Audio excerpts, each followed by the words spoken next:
and welcome to this second look exploring session looking at the Monuments of Honour, a bit of civic pageantry, a Lord Mayor show from 1624 to celebrate the inauguration of a new Lord Mayor. We've been doing a couple of second looks, looking at these over the last couple of weeks, and this is all part of a process to actually look to how we would recreate or mark this in 2 and a bit years' time at time of recording. So this is a much more practical session in the sense that we are actively saying, what are we actually thinking we can do? But also this is more a session of thinking about how this fits into a planning schedule as well. So we have an idea what the previous year's show might look like, and we'll see how this might fit together with this coming show, as it were.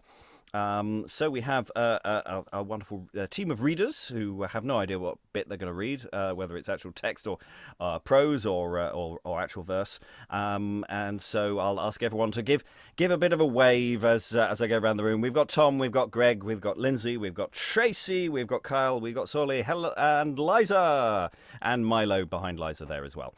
And I'm your host, Robert. Yes, for those who haven't been here before, the Lord Mayor show, I'm sure many of you will have been here before, but I will just put up my special little map in the background of the Lord Mayor show route map. Soon to be, I'm going to add an additional line to this as well. So I'm going to do the additional crossrail line of the royal entries as well at some point soon. I'm going to get around to doing that. But Lord Mayor shows start at the Guildhall. They head down to the river, where the Lord Mayor sees a water show, travels along the water to Westminster, gets sworn in, comes back to a light around about Paul's Stairs, heads up to St Paul's churchyard, where there are some more pageants generally, and these pageants are stationed along Cheapside, at the Little Conduit, the Cross, the Standard, or various places in between, before returning to the Guildhall towards the end of the day, where everyone gets some food and everything moves on from there. So that's sort of the general shape of the day. It's almost always on the 29th of October, and it is almost always produced specially. It's always produced specially by a wordsmith and creative team. This time, it's not for once Thomas Middleton. It's been Thomas Middleton all the way with Garrett Christmas doing the actual artificing, and this time it's John Webster. So we have some Webster stuff to deal with today. I'm going to ask Liza, could you just read for us the opening introductory bump on the printing that we have, or the only witness that we have to the actual event itself. Let's find out a little bit about the Monuments of Honour.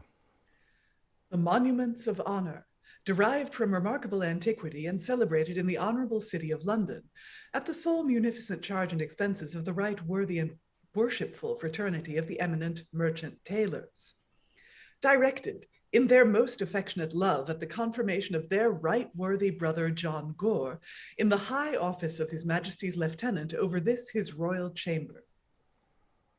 Expressing in a magnificent triumph all the pageants, chariots of glory, temples of honor, besides a specious and goodly sea triumph, as well particularly to the honor of the city as generally to the glory of this our kingdom, invented and written by John Webster, merchant tailor, non norunt haec monumenta mori, printed at London by Nicholas Oakes, 1624.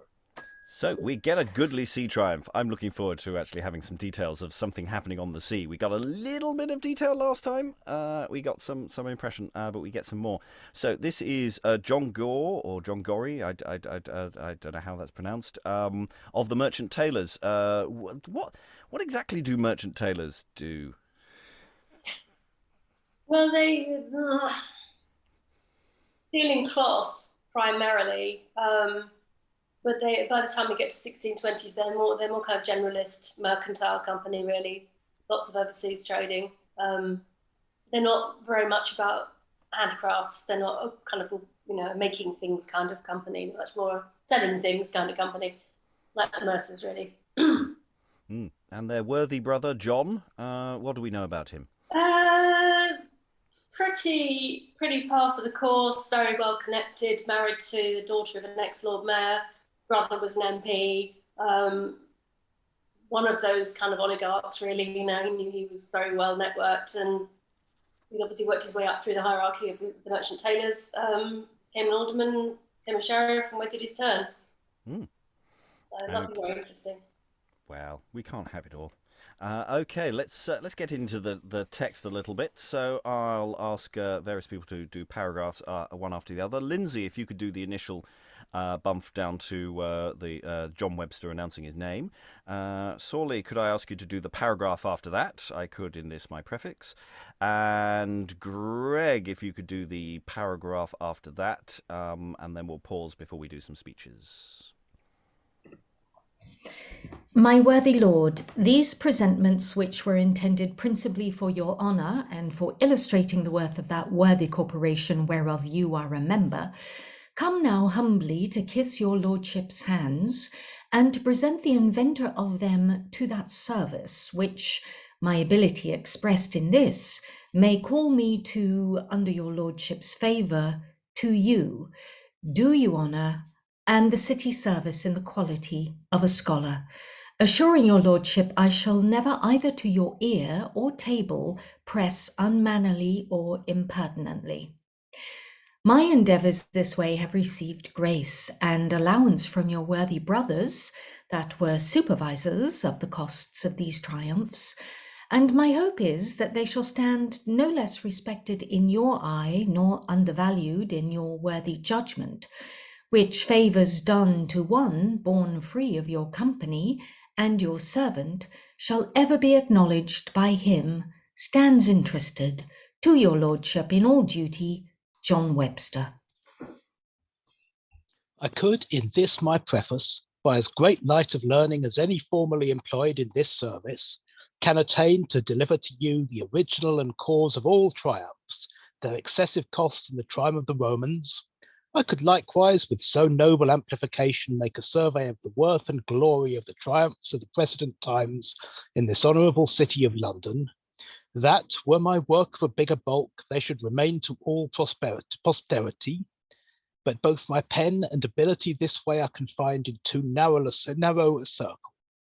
Nor have I space enough in this so short a volume to express only with rough lines and a faint shadow, as the painter's phrase is, first, the great care and alacrity of the right worshipful the master and wardens, and the rest of the selected and industrious committees, both for the curious and judging election of the subject, for the present spectacles, and next that the working or mechanic part of it might be answerable to the invention, leaving therefore these worthy gentlemen to the embraces and thanks of the right honourable and worthy pretor, and myself under the shadow of their crest, which is a safe one, for 'tis the holy lamb in the sunbeams. I do present to all modest and indifferent judges these my present endeavours.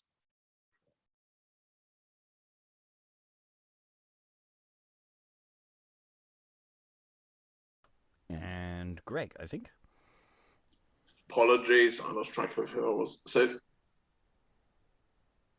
where do I start? I fashioned for the more.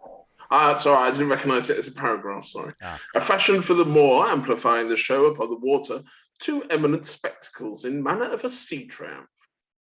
The first furnished with 4 persons, in the front Oceanus and Thetis, behind them Temesis and Medway, the 2 rivers on whom the Lord Mayor extends his power as far as from Staines to Rochester. The other show is of a fair terrestrial globe, circled about in convenient seats with 7 of our most famous navigators, as Sir Francis Drake, Sir John Hawkins, Sir Martin Frobisher, Sir Humphrey Gilbert, Captain Thomas Cavendish, Captain Christopher Carlisle, and Captain John Davis. Conceit of this device to be that in regard the 2 rivers pay due tribute of waters to the seas. Oceanus, in grateful recompense, returns the memory of these 7 worthy captains who have made England so famous in remotest parts of the world. These 2 spectacles of my Lord Mayor's taking water at the 3 Cranes, approaching my Lord's barge. After a peal of sea thunder from the other side of the water, these speeches between Oceanus and Thetis follow. but we'll come to the speeches in a moment. Okay, so we've got the usual sort of introductory bump. Is the crest for the merchant tailors involving a holy lamb and sunbeams? Is that what the text was saying there? That's a literal description of their arms. Yeah. It's also got a tent in it. Yeah. So yes, I'd like the sort of almost the dig at the Romans. You know, they spent too much in their times. It was excessive. We don't do excess. It's just right. It's just right amount of pageantry. Yeah, there's some nice little bits in there. But then we get this description of a sea triumph, which we're going to read more of in a moment. But just to get that sense of what it's shaped like, the first is part of two parts. The first is furnished with 4 persons as rivers, and then we have a fair terrestrial globe circled about with convenient seats with 7 famous navigators. So, due tribute of water to the seas. In a sense, I know what that second one looks like. I'm not sure what the first one looks like. How do you did the 4 persons in the front of Oceanus and Thetis, 2 rivers, on whom the Lord Mayor extends his power? I don't know what that looks like. I'm just thinking. Any thoughts? Am I missing something here? I know how I'd stage it, I think, or at least how I'd position it on a barge, if you'd see a suggestion. Mm. You'd have the 2 rivers sitting effectively on raised thrones at the stern of the barge, and the oceans in state behind, and possibly even cloth of silver just rippling down towards them. Something as simple as that. Mm. Nice. Yeah, that idea. You need that sense of flowing water down to, because if this is going to be on the water, or by the water at 3 cranes, but then it may end up on the land as well. They often do. We'll probably get to that a little later on. I like the fact that you actually you build in a bit of a sort of a stage direction by saying that these 2 spectacles approaching my lord's barge, so you get more. You can visualize a little bit more how they actually, marshaled these these devices. The globe thing, maybe that's a solution to our puzzles about last week's the Triumphs of Integrity kind of strange globe creature thing with seats on it. Maybe that would explain how that worked. I don't know. Mm. Yes, is it a reuse of previous things or not? Yes, I'm wondering about the manoeuvrability of barges as well. Approaching my lord's barge, are they on separate barges, or are they things that move on land towards the barge? How does that work? Your oaring probably has to be quite good. That worries me on a health and safety note, if nothing else. I think that was a fairly flat stretch of the Thames at that point. This was before the embankments, of course, so it would have been relatively wide and slow. Mm. So assuming you can keep the other traffic out of the way, which is by no means guaranteed at that point, then you could pretty reasonably have them effectively maybe passing either side of the Lord Mayor's barge. Mm. Or you could just have effectively floats coming along the riverside path of the Lord Mayor's barge moored watching. Mm. I mean, that's the question. Ultimately, because we're about to get some speeches from these barges to the Lord Mayor's barge, and of course the only person who needs to hear the speeches is the Lord Mayor. None of the other people count. So all that matters is that they are within shouting distance of the Lord Mayor himself, so that he can hear it. Of course, whether he can hear anything, because of course, after a peal of sea thunder from the other side of the water, does anyone know what sea thunder is? Cannons. They're cannons. They're cannons. They went off from Bankside. Mm. It's 1 year, the poor man manning the cannon got blown to smithereens. Oh. Yeah, sorry. Yeah. The things we do for theatre. Okay, so we have barges, we have a Lord Mayor. Let's do some text. Tom, if I could ask you to read Thetis, and Kyle, could you read Oceanus, please? What brave sea music bids us welcome? Hark! Sure this is Venice, and the day Saint Mark. in which the Duke and Senators their course hold to wed our empire with a ring of gold. No, Thetis, you are mistaken. We are led with infinite delight from the land's head, in ken of goodly shipping in yon bridge. Venice had near the like survey that ridge of stately buildings which the river hem, and grace the silver stream as the stream them. That beauteous seat is London, so much famed, where any navigable sea is named, and in that bottom eminent merchants placed, as rich and venturous as ever graced Venice or Europe, these two rivers here. Our followers may tell you where we are, this Thamesis, that midway who are sent to you most worthy pretor to present acknowledgement of duty ne'er shall err from Staines into the ancient Rochester. And now to grace their triumph and respect, these pay us tribute. We are pleased to select 7 worthy navigators out by name, seated beneath this globe, whose ample fame in the remotest part of the earth is found, and some of them have circled the globe round. These, you observe, are living in your eye, and so they ought, for worthy men ne'er die. Drake, Hawkins, Frobisher, Gilbert, brave knights that brought home gold and honor from sea fights, Candish, Carlisle, and Davis, and to these, so many worthies I could add at seas of this bold nation it would envy strike. The rest of the world who cannot show the like, 'tis action values honor as the flint, look black and feel like ice, yet from within it there are struck sparks which to the darkest night yield quick and piercing food for several lights.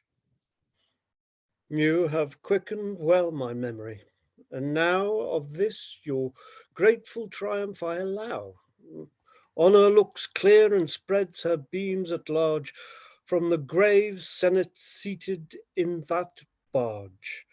Rich laddings swell your bottoms, a best blessed gale follow your ventures that the never fail.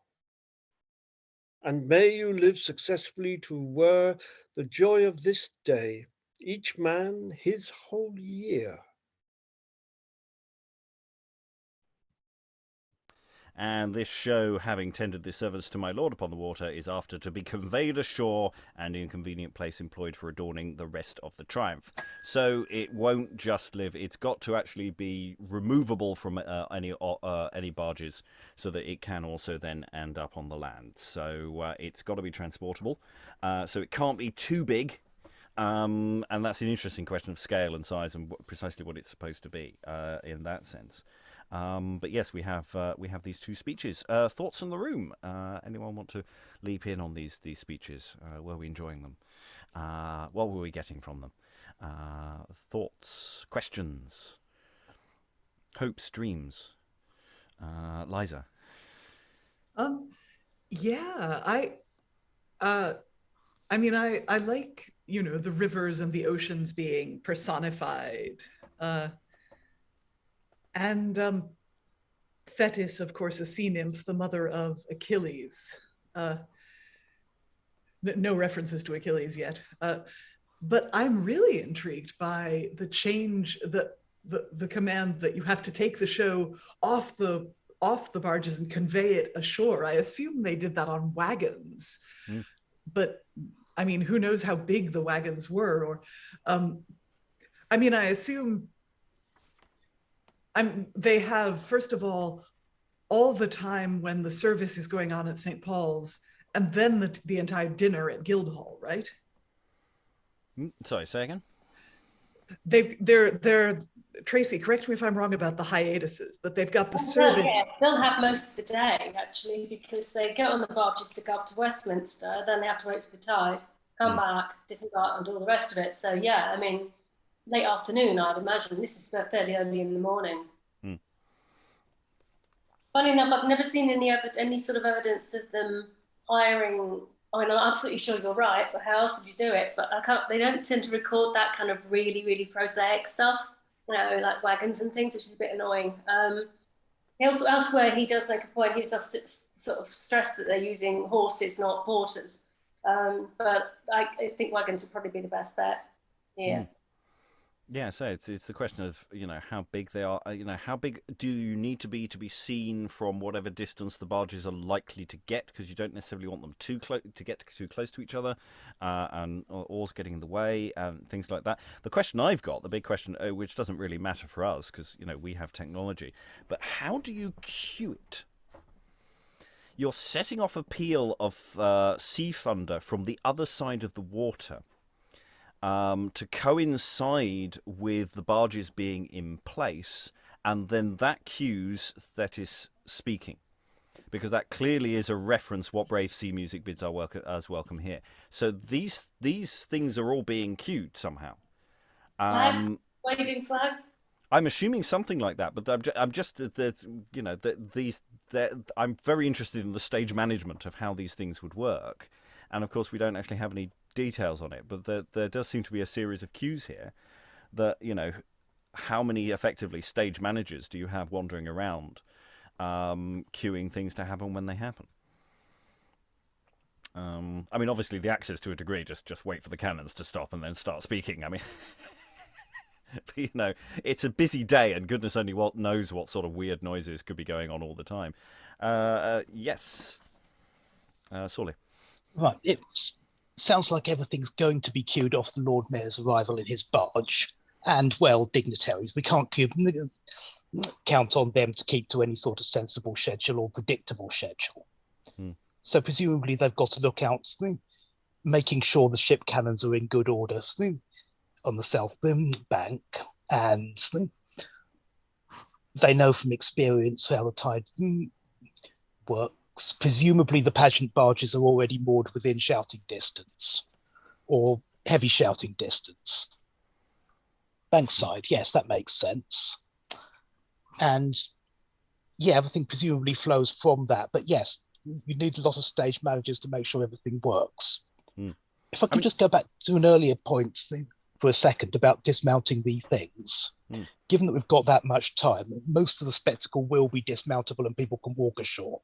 I know if I'd spent that much time pretending to be Thetis, I want to stretch my legs. So we don't need to worry about wagons being mounted on the ships, on the barges to start with. What was I going to say? I was going to say, Liza.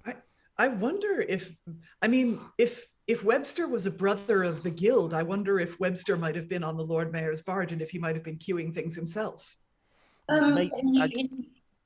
I don't think it's a one-person job. That's the thing. I think that this is a team. There's got to be a team of people queuing things from slightly different vantage points potentially, because you can't guarantee line of sight all the time.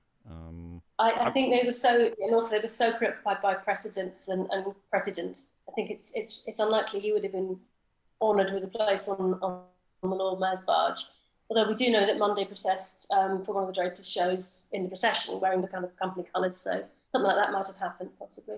And he's certainly going that way to emphasise the fact that he's a member of the Merchant Tailors. He's talking about Owl Hall and all the rest of it. I suspect that there's also a lot of expertise available.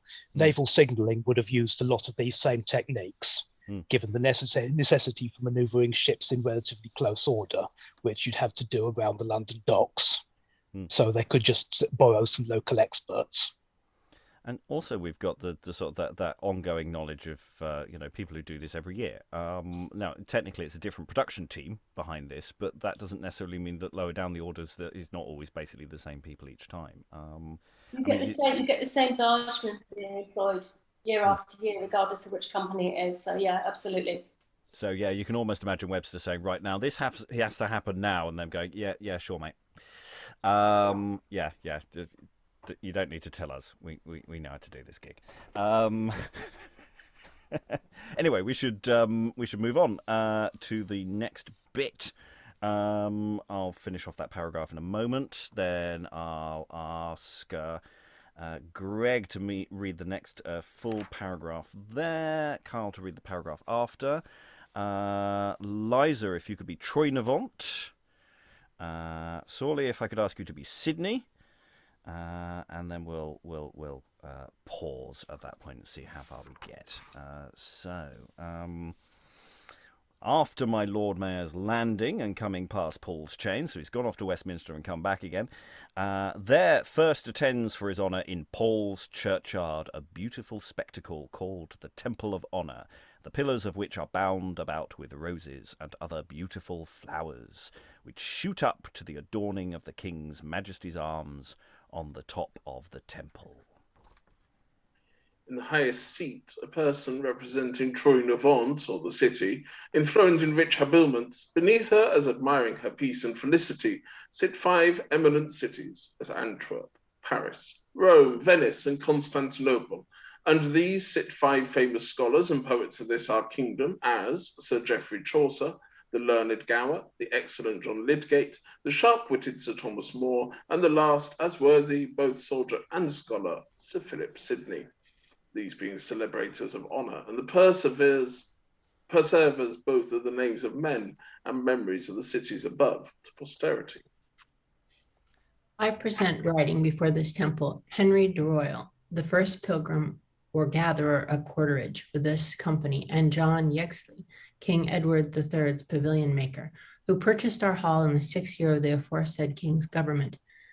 These lived in Edward the first time, likewise, in the 6th of whose reign this company was confirmed a guild or corporation by the name of tailors and linen armors, with power to choose a master and wardens at midsummer. These are decently habited and hooded according to the ancient manner. My lord is here saluted with 2 speeches, first by Troyes-Novant, in these lines following. History, truth, and virtue seek by name to celebrate the merchant tailor's fame. That Henry de Royal, this we called worthy John Yaxley, purchased first their hall. And thus from low beginnings, their offsprings, societies claim brotherhoods of kings. I, Troyes-Novant, placed eminent in the eye of these, admire at my felicity. 5 cities, Antwerp and the spacious Paris, Rome, Venice, and the Turks' metropolis. Beneath these, 5 learned poets, worthy men, who do eternize brave acts by their pen. Chaucer, Gower, Lydgate, More, and for our times, Sir Philip Sidney, glory of our clime. These beyond death a fame to monarchs give, and these make cities and societies live. To honour by our writings worthy men flows as a duty from a judging pen, and when we are employed in such sweet praise, bees swarm and leave their honey on our bays. Evermore musically verses run, when the loathed vein of flattery they shun. Survey, most noble pretor, what succeeds, virtue low-bred, aspiring to high deeds. And that's essentially our first little unit of action. We've got Troyes-Novant, London, enthroned other eminent cities that are considered worthy to be underneath London, and some famous scholars and poets, some of whom we've encountered in text terms already in other places. We've done Lydgate, of course, having done a certain amount of civic pageantry in his own time, so and certainly outdoor events of a similar nature. How are we finding those speeches of Troyes-Novant? How are you finding being a city, Liza? I like being a city very much. I contain multitudes. And yes, it's interesting they don't name Constantinople or Istanbul. They just call it the Turks' metropolis. And then I don't know that Geoffrey Chaucer was ever knighted. He was called Sir Geoffrey Chaucer in the foregoing paragraph, but I don't know that he was knighted. Anyway, Chaucer, Gower are medieval. Lydgate, we've done quite a bit of Lydgate. Sir Thomas More, saint to some, and Sidney, who died only in 1586, which is, I suppose, people's parents' living memory. I'm not sure how popular his writings still were at this point, but I mean, they're very good. He was mostly famous after his own death. In that sense, his literary reputation sort of grows rather than diminishes. Yeah, so like the chutzpah of Webster putting words in the mouth of Sir Philip Sidney. I wouldn't put anything past Webster. But they're very short little speeches. I mean, there's it's an interesting question of actually what is about to follow, how it functions in terms of presentments here. I present riding afore this temple. So there's this odd little bit here with how this actually all sort of functions. That there are some horse riders or things going on there. So I'm a little confused about that little bit about what's going on there. Have I just misread it, Liza? Well, I don't know. The temple may be on another wagon. They may be seated on the horses drawing the wagon, or I mean, if it's that large, they've got to have at least 4 horses, big draft horses. Or perhaps they're simply mounted and riding in front of it. Well, I don't know if it's actually is this station actually functioning as a moving thing, or is it, because they usually sort of establish things quite reasonably permanently in the churchyard. I think you might have to move it later, but I don't know whether it's is it described as a chariot, which we've had sometimes otherly. So it's I'm not quite sure how this particular one is functioning. You're right. Yeah. Sorry. Yes. Sorry. Yes. Sorry. I originally read it as just being effectively a gazebo constructed in the churchyard. It sounds like it from the construction, shoot up to the adorning on the top of the temple and all that. But then riding afore the temple seems to imply slightly that there's a procession going on. Mm. On the other hand, they could just be posing on horses while the Lord Mayor's own party goes past. Mm. I'm wondering just how open this would have been, whether there's making a spectacle of it throughout the day and the preparations for it, or whether it was just there for the half hour it takes the Lord Mayor there. We have had with previous ones that the various pageants sort of have a continuing life after the Lord Mayor's gone through, so that there's a sort of repeated action that the audience can enjoy. Whether anything gets going before the Lord Mayor goes through, I suspect not. I suspect everything kicks off once the Lord Mayor's in place. They used to, well, quite often they kind of stored the wagons or chariots or whatever that were used in the St Paul's area on Carter Lane, in the Bell Inn and Carter Lane, and kind of wheeled them up just in time. Seems to be the practice. But Bell Inn had an extremely large kind of courtyard. I mean, Paul's Churchyard's quite a big area as well, so it gives you the ability to do something quite ambitious. And this kind of staggered highest seat, this Trinidad and all the rest of it, and there's 10 figures on there. They're going to be children. Otherwise it would have been impossibly big and heavy. But yeah, I think you're right. I think, Rob, the second bit, Rob, the riding afore this temple, those 2 characters do appear to be slightly separate. They're not part of the 10. It says highest seat there. Do you think that would have been on top of the construction or on a dais under the gazebo? I'd probably have said the second for safety reasons. But... Well, we only got images for one of them, unfortunately, but that it's kind of set up like a kind of a. I'll get you a picture. That's probably the best way to do it. So much cells. So then you can sort of see how it might go. Though obviously the viewers at home will not be able to see. Sorry, yeah. Yeah, but you've got the most important person is always at the top. There you go. So what we're looking at is an image from 1616 Lord Mayor's show where the right. See? So that seems to be the kind of common structure where you have got this sort of, mount, pyramid, whatever they choose to call it, kind of set up with the figures all sort of around it, and then the most important one at the top. So it's basically a gigantic gilded carriage, presumably pulled into place by multiple horses or even oxen, and then Yeah. it's just chalked up temporarily for the passerby. I say it does seem to depend on the particular plot and what they're planning for the individual pageants. I mean, it's not always clear whether some of them are actually meant to really go anywhere once they're in place, or whether because in a sense the processional part is the Lord Mayor. He's the one who's doing the primary moving, so it's not like these are floats passing by him. He's passing. He processes to the various pieces.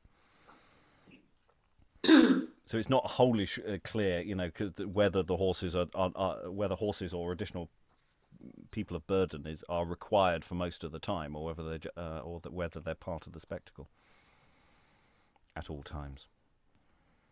Oh, the joys of ambiguity. Isn't it fun?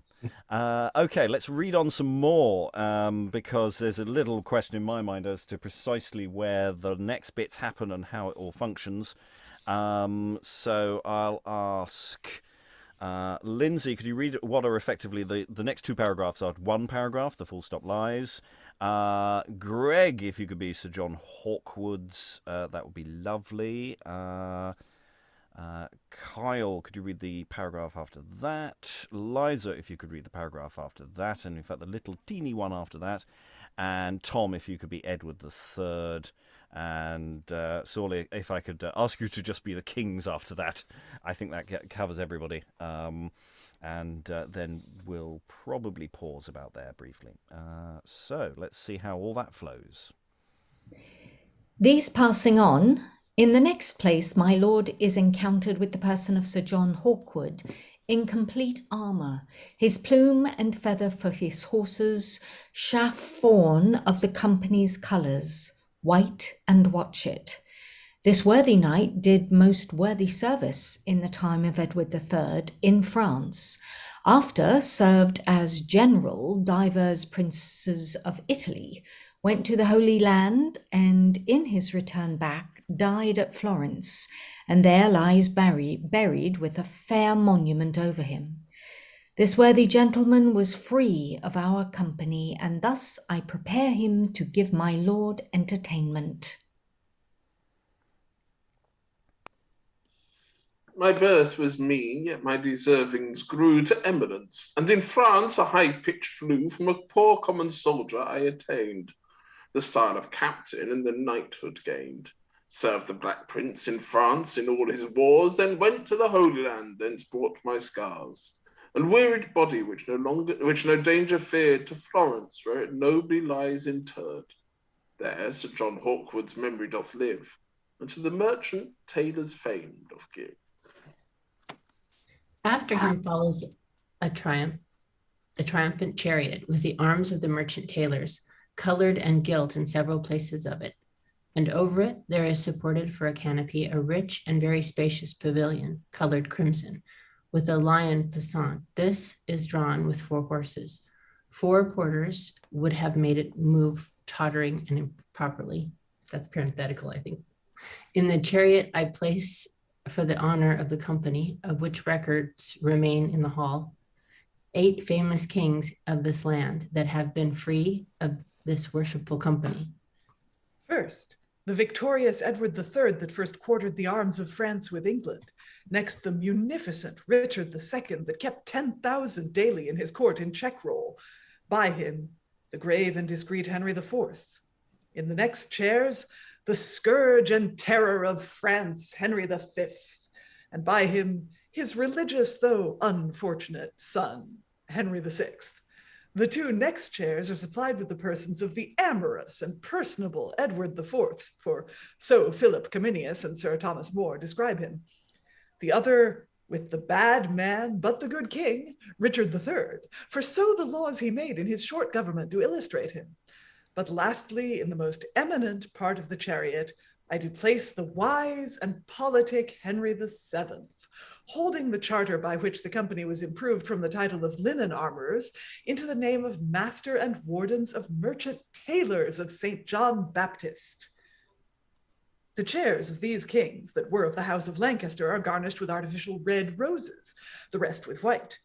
but the uniter of the division and houses, Henry VII, both with white and red, from whence his royal majesty now reigning took his motto for one piece of his coin, Henricus Rosas Regna Jacobus. The speaker in this pageant is Edward III. The last line of his speech is repeated by all the rest in the chariot. View whence the merchant tailor's honour springs, from this most royal conventicle of kings. 8 that successfully wore England's crown, held in a special honour and renown. The society was so worthy and so good, they unite themselves into their brotherhood. Thus time and industry attain the prize, as seas from brooks, as brooks from hillocks rise. Let all good men this sentence oft repeat. By unity the smallest things grow great. By unity the smallest things grow great. And this repetition was proper, for it is the company's motto, Concordia Parveris Crescunt. After this pageant rides Queen Anne, wife to Richard II, free likewise of this company, nor let it seem strange, for besides her there were 2 duchesses, 5 countesses, and 2 baronesses free of this society, 17 dukes, princes and dukes, 1 archbishop, 31 earls, besides those made with noble prince Henry, 1 viscount, 24 bishops, 66 barons, 7 abbots, 7 prior or sub-prior, and with Prince Henry in the year 1607, the Duke of Lennox, the Earls of Nottingham, Suffolk, Arundel, Oxford, Worcester, Pembroke, Essex, Northampton, Salisbury, Montgomery, the Earl of Perth, Viscount Cranbourne, Barons, the Lords Evers, Hunsdon, Hayes, Borley, Master Howard, Master Sheffield, Sir John Harrington, Sir Thomas Challoner, besides the states of the Low Countries, and Sir Noel Caroon, their lieger ambassador. Lynsey, could you read the next paragraph and then we'll pause? And in regard, our company are styled brethren of the fraternity of St. John Baptist, and that the ancient knights of St. John of Jerusalem, to which now demolished house in St. John Street our company then using to go to offer, it is recorded Henry VII, then accompanying them, gave our master the upper hand. Because these knights, I say, were instituted to secure the way for pilgrims, in the desert I present therefore 2 of the worthiest brothers of this society of St. John Baptist I can find out in history. The first, Ahmad le Grand, by whose aid Rhodes was recovered from the Turks, and the order of Annuntiad, or salutation, instituted with that of 4 letters, F-E-R-T, signifying Fortitudo eius Rhodum tenuit, and the other of Monsignor Jean Vallet, who defended Malta from the Turks' invasion and expelled them from that impregnable key of Christendom, this styled Great Master of Malta, that Governor of Rhodes. Well done on not just saying those 4 letters out loud. Styled Furt. So, yeah, once again, because we're getting to that question of how static and how movies some of this is, because some of this does seem like this is moving and the Lord Mayor isn't. And the bit that's coming up, there's an element of actually how this one is functioning. It doesn't feel like last year at all, or in fact the year before that. It feels like Webster is doing a very different thing. His speeches are much shorter. He's doing a lot less. He's basically saying, I'm here and this is my thing. These are the things that are in front of me. These are the voyages of the Starship Enterprise. And he sort of just gets on with it. There's a lot of detail around this. I like the interesting Richard being a good king, but with bad counsellors. I mean, that's a hot take, Webster. In other examples, they praised King John extensively. He was a bad king, but he gave the city its independence, so therefore he's a good king. I mean, this stuff, I think, and elsewhere in this text, I think this is a vestige of what was presented to the company when Webster was commissioned. He seems to be kind of showing off about, how much research I've done. I mean, rather wonderfully, the list of people who were given the freedom of the company when Prince Henry was in 1607, that still survives in the Merchant Taylor's records. And they was put on a scroll and given to Prince Henry on the day. But yeah, I think that, I mean, how would you stage this stuff? You wouldn't, would you? I mean, this is the question. How much of this is ambition, and how much, it's like when we were talking about how do you queue and stage manage the barges, etc. I mean, there's no guarantee that any of this actually happened.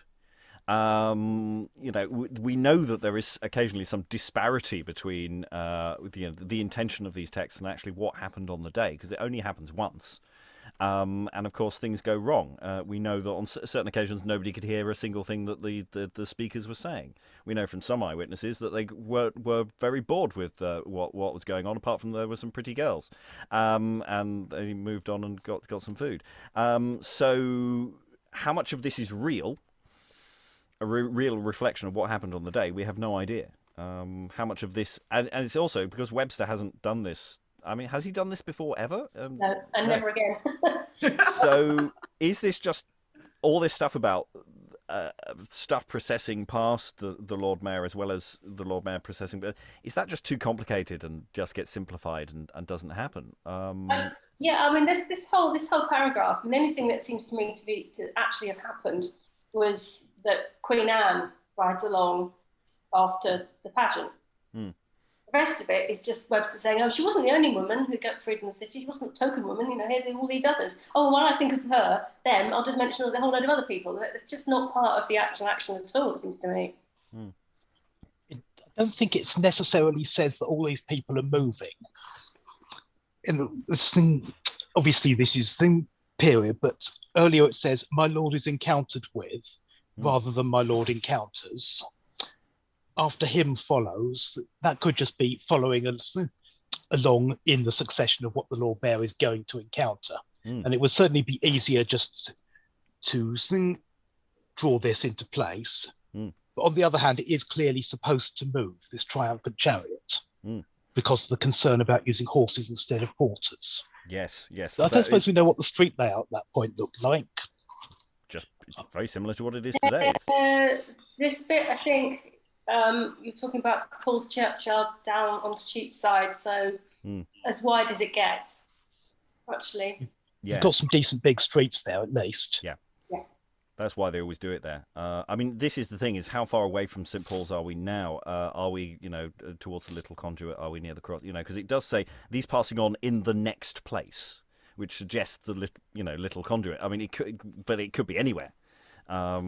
It's unhelpfully non-specific, and this is our problem: is that we're looking for specifics so that we can, in theory, stage manage something, and the texts do not give it to us.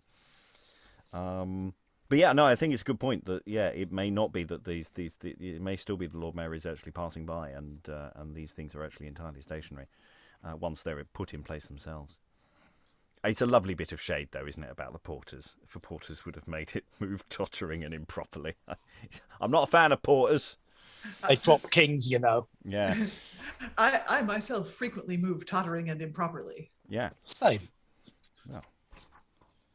Oh. So, any other thoughts on this part? Have we even reached? How far along Cheapside have we moved? Do we know? Let's see. Anyway, where do we go next? So next up, we have some more paragraphs of stuff, which is helpful. Greg, if you could read the next paragraph, we're going to find out what happens to the sea pageants. So they're next in the list. Sorley, could you read the paragraph after that? Then Kyle, the paragraph after that, and then Liza, can you do the paragraph after that? And then we'll pause before we go on to the speech, I think. Sorry, Rob, can you just confirm the start of the paragraph? Now I bring our 2 sea triumphs. Cool. Next I bring our 2 sea triumphs, and after that the ship called the Holy Lamb, which brings hanging in her shrouds the golden fleece. The conceit of this being that God is the guide and protector of all prosperous ventures. To second this, follow the 2 beasts, the lion and camel proper to the arms of the company. On the camel rides a Turk, such as used to travel with caravans, and on the lion a Moor or wild Numidian. The 4th eminent pageant I call the Monument of Charity and Learning. This fashioned like a beautiful garden with all kinds of flowers at the 4 corners, 4 artificial bird cages with variety of birds in them. This for the beauty of the flowers and melody of the birds, to represent a spring in winter. In the midst of the garden, under one elm tree, sits the famous and worthy patriot Sir Thomas White, who had a dream that he should build a college where 2 bodies of an elm sprang from one root, and being inspired to it by God, first rode to Cambridge to see if he could find any such. Failing of it there, went to Oxford, and surveying all the grounds in and near the university, at last in Gloucester Hall Garden, he found one that somewhat resembled it, upon which he resolved to endow it with larger revenue, and to increase the foundation. Having set men at work upon it, and riding one day out at the north gate at Oxford, he spied on his right hand the self-same elm had been figured him in his dream, whereupon he gives o'er his former purpose, and of so amply enlarging Gloucester Hall, yea, not without a large exhibition to it, purchases the ground where the elm stood, and in the same place built the College of St. John Baptist. And to this day the elm grows in the garden, carefully preserved as being under God a motive to their worthy foundation. This I have heard fellows of the house, of approved credit and no way superstitiously given, affirm to have been delivered from man to man since the first building of it, and that Sir Thomas White, inviting the Abbot of Osney to dinner in the aforesaid hall, in the abbot's presence and in the hearing of divers other grave persons, affirmed by God's inspiration in the former recited manner, he built and endowed the college. And Sorley, could you read the next paragraph, and Lynsey, could you be the speech of learning, please? This relation is somewhat with the largest, only to give you better light of the figure. The chief person in this is Sir Thomas White, sitting in his eminent habit of Lord Mayor. On the one hand sits Charity with a pelican on her head, on the other Learning with a book in one hand and a laurel wreath in the other. Behind him is the College of St. John Baptist in Oxford, exactly modelled. 2 cornets which for more pleasure answer one and another interchangeably, and round about the pageant sit 12 of the 24 cities, for more would have overburthened it, to which this worthy gentleman hath been charitable benefactor. When my lord approaches to the front of this piece, Learning humbles herself to him in these ensuing verses. To express what happiness the country yields, the poets feigned heaven in the Elysian fields. We figure here a garden fresh and new, in which the chiefest of our blessings grew. This worthy patriot here, Sir Thomas White, whilst he was living, had a dream one night. He had built a college and given living to it, where 2 elm bodies sprang up from one root. And as he dreamt, most certain 'tis he found the elm near Oxford, and upon that ground built St. John's College. Truth can testify his merit, whilst his faith and charity was the true compass, measured every part, and took the latitude of his Christian heart. Faith kept the centre, charity walked this round, until a true circumference was found. And may the impression of this figure strike each worthy senator to do the like. And there we'll pause. So this monument of charity and learning, this 4th eminent pageant, has lots and lots of lovely details. But before we get to that, we have this sort of odd thing. We've got the 2 sea triumphs that we've brought in earlier. Then we've got a ship called the Holy Lamb. which brings in her shrouds the Golden Fleece. So we're bringing in a ship from previous times, is in place there. Have we had Golden Fleeces on the last few years? I mean, have we had a year without the Golden Fleece? The drapers use the Golden Fleece a lot. It's what I found fascinating here is that the lamb is the emblem of St. John, who seems to be the patron of the company, right? Or the guild. Usually it's a lamb and a flag, and that's also the emblem of St. John's College, and not coincidentally the name of the pub nearby, the Lamb and Flag. So what's interesting is that they've coupled the Golden Fleece, which gives us two different sorts of sheep imagery, one Christian and one pagan. The Golden Fleece, of course, being a sort of general good luck symbol for merchants. But I don't know, are the merchant tailors, they're not actually involved with wool, are they, Tracy? Or are they? No, not at all. I mean, they had not a particularly harmonious relationship with drapers, actually, interestingly. I think in this instance, the Golden Fleece is actually literally there in their arms. With the drapers, it's more kind of metaphorical, strangely. But yeah. And they are literally reusing the ship that the merchant tailors have had in storage from from their own previous events. So originally made for the pageant in 1602, according to a note that I'm just reading here. So it's and rigged specially for the occasion. So they have one constructed for when Prince Henry was given the freedom in 1607. Yes, the same one. Yeah, it's the same one. So I'm just thinking it was kind of basically tied up in the roof of the Great Hall. So they would have taken it down as and when they needed it, I guess. Yeah.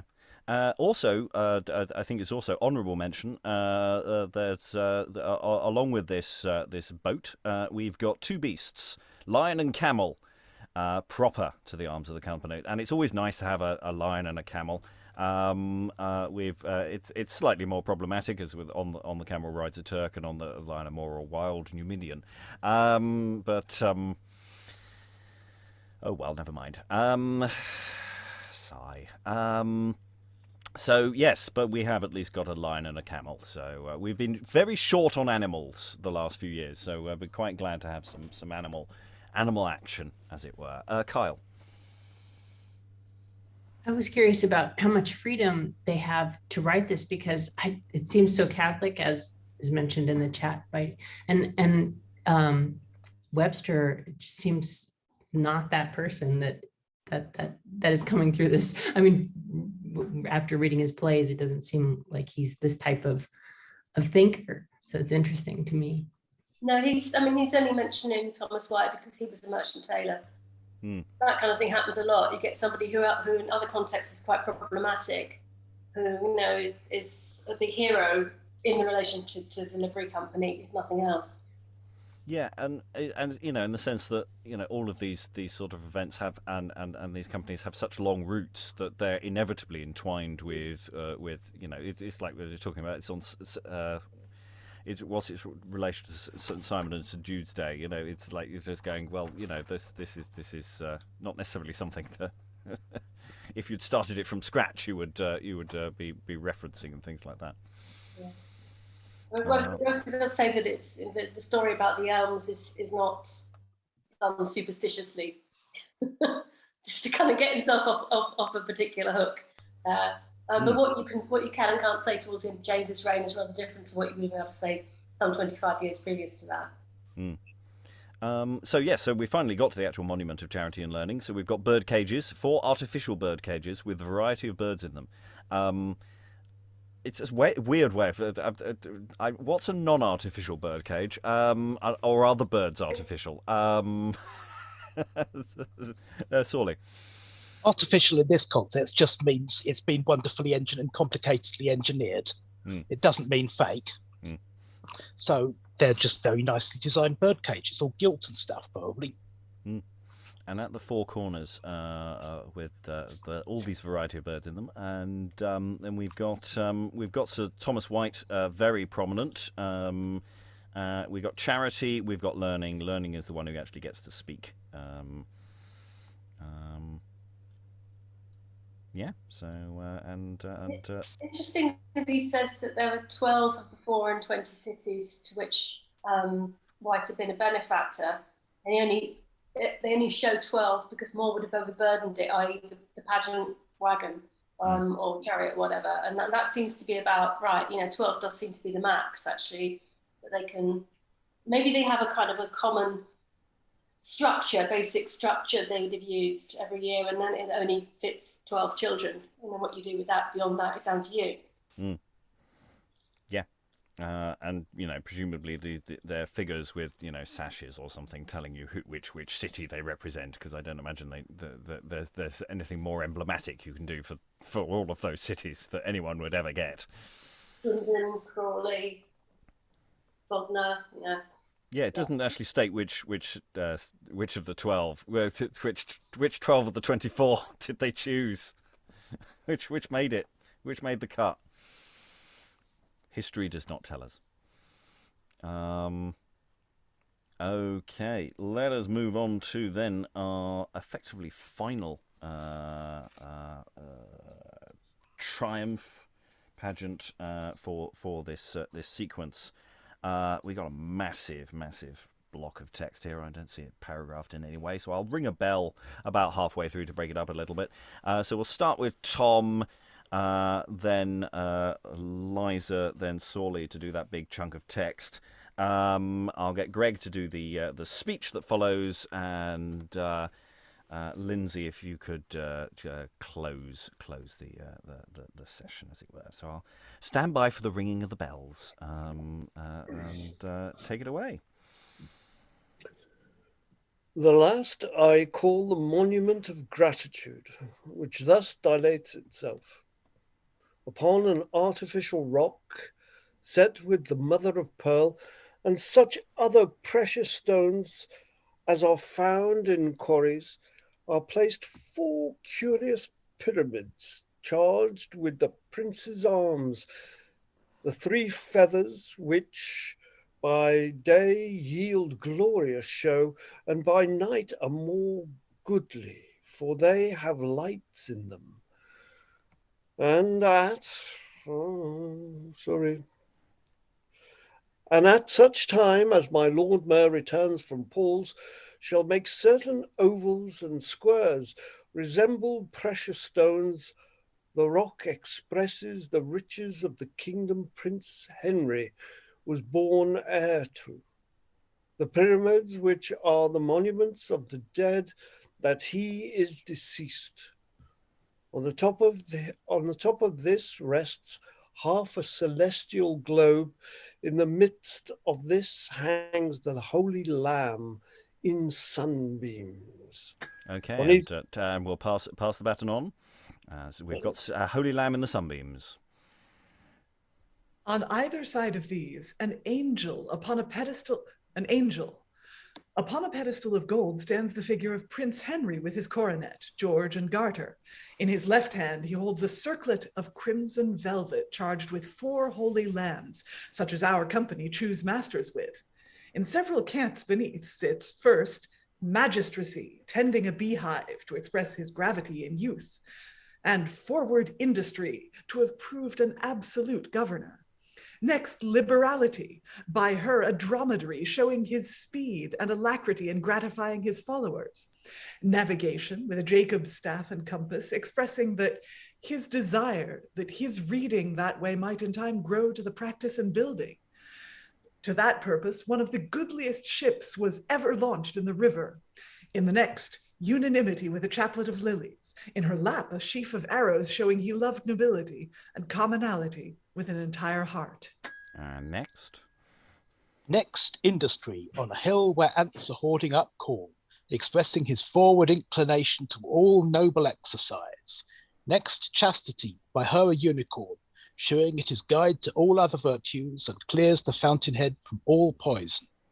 Justice with her properties, then obedience, by her an elephant the strongest beast, but most observant to man of any creature, then peace sleeping upon a cannon, alluding to the eternal peace he now possesses. Fortitude a pillar in one hand, a serpent wreathed about the other, to expect his height of mind, and the expectation of an undaunted resolution. These 12 thus seated, I figure loyalty as well-sworn servant to this city as to this company, and at my lord's mayor's coming from Paul's and going down Wood Street, Amard le Grand delivers this speech unto him. Oh, we've lost your sound, Greg. Gremlins in the works there. I just honourable mention to some of the stuff that's been going in there. Dromedary, unicorn. Always nice to see a unicorn in there. Always pleasing. Hello, Greg. All right. We can hear you. Oh, why can't I? Of all the triumphs which your eye has viewed, this the fair monument of gratitude. This chiefly should your eye and ear employ, that was of all your brotherhood the joy. Worthy Prince Henry, fame's best president, called to a higher court of parliament, in his full strength of youth and height of blood, and which crowned all when he was truly good. On virtue and on worth he still was throwing was bounteous showers, where'er he found them growing. He never did disguise his ways by art, but shooted his intents unto his heart, and loved to do good, more for goodness sake, than any retribution man could make. Such was this prince, such are the noble hearts, who when they die, yet die not in all parts, but from the integrity of a brave mind, leave a most clear and eminent fame behind. Thus hath his jewel not quite lost his ray, only cased up against a more glorious day. Be it remembered that our company have not forgot him who ought ne'er to die, yet wherefore should our sorrow give him dead, when a new phoenix springs up in his stead, that, as he seconds him in every grace, may second him in brotherhood and place. Good rest, my lord, integrity that keeps the safest watch and breeds the soundest sleeps.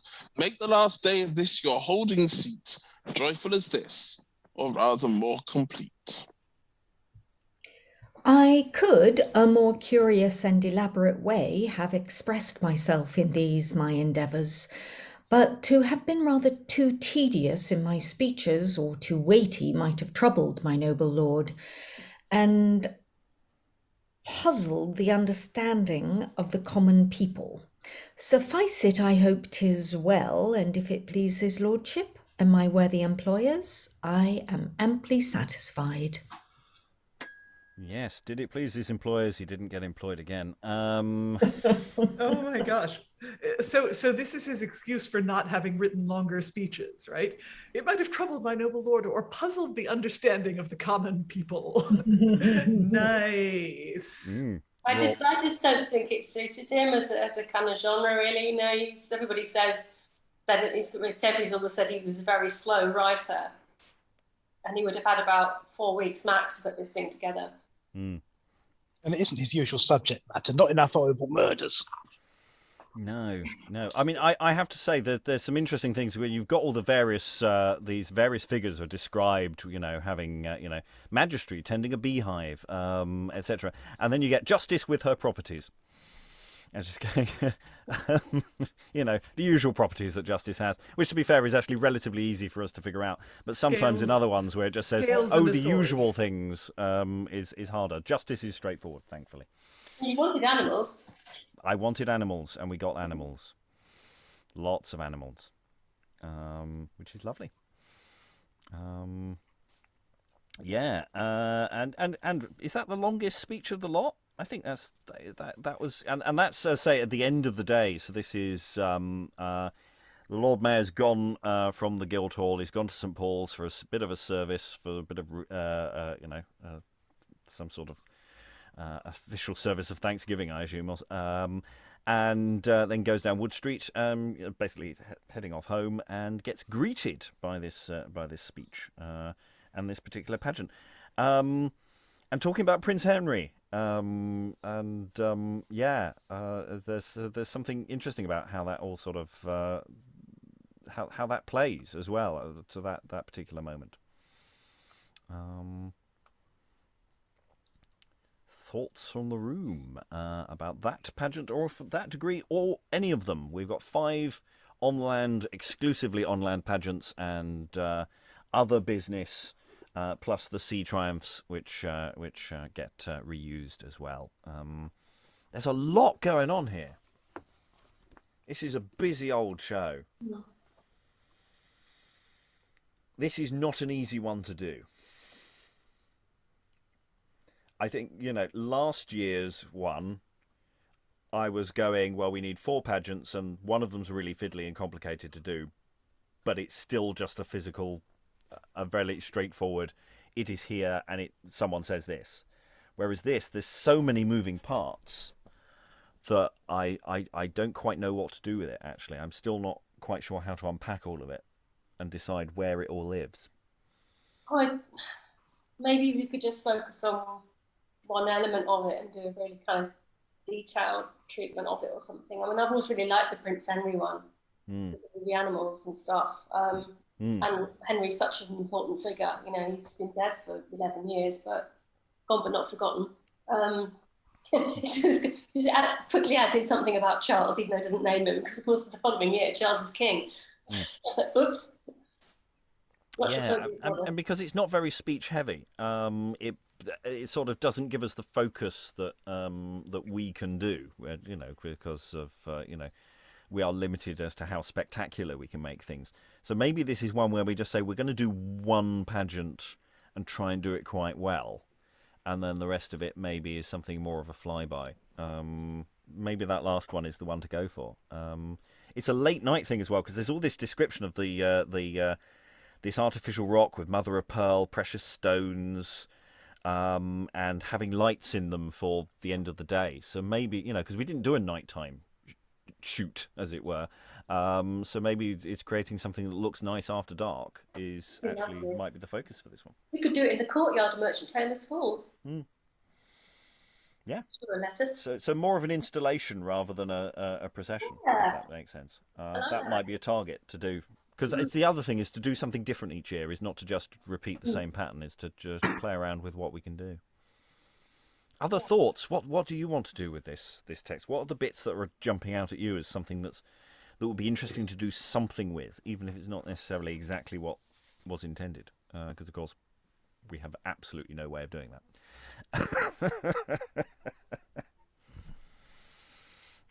I'm interested in Troy Navant. I just wish there was slightly more speeching to go with it. I like that image of the city and the various poets. I think there's something nice there. Yes, Sorley. Just having a slightly cynical thought. This is probably Webster just saying, at last, I have a budget to work with. I can get proper props. I can build floats. Going overboard on that. And yeah, as someone said, a slow writer, not doing that much in the way of words. Now, to be fair, the ones he does do are pretty good words. They're good, easy to learn and say, absolutely nice and loud. But yeah, maybe just a pair of 2 tableaux, the Monument to Charity and Learning and the Monument to Gratitude. They'd pair pretty well together, and they're both big set pieces you can go and walk around and peer at, even if you can't put 12 small children on each of them. Yes, I mean that might be a certain number of cardboard cutout children might be necessary or around that. Focusing in on that, so something maybe something for the day and something for the night. I'm really liking the idea of doing something that's a bit more installation-y, having a more controllable space that we could do something that the speeches happen every so often. You put a coin in the meter and it goes off.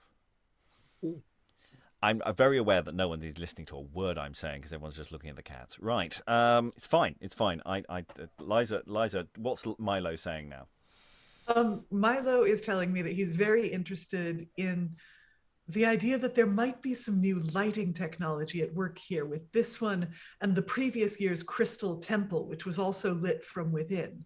And this one seems to go a step further. It's possible that those squares and ovals were made of colored glass for the light to shine through. So the previous year's Crystal Temple was about transparency, literal transparency and integrity.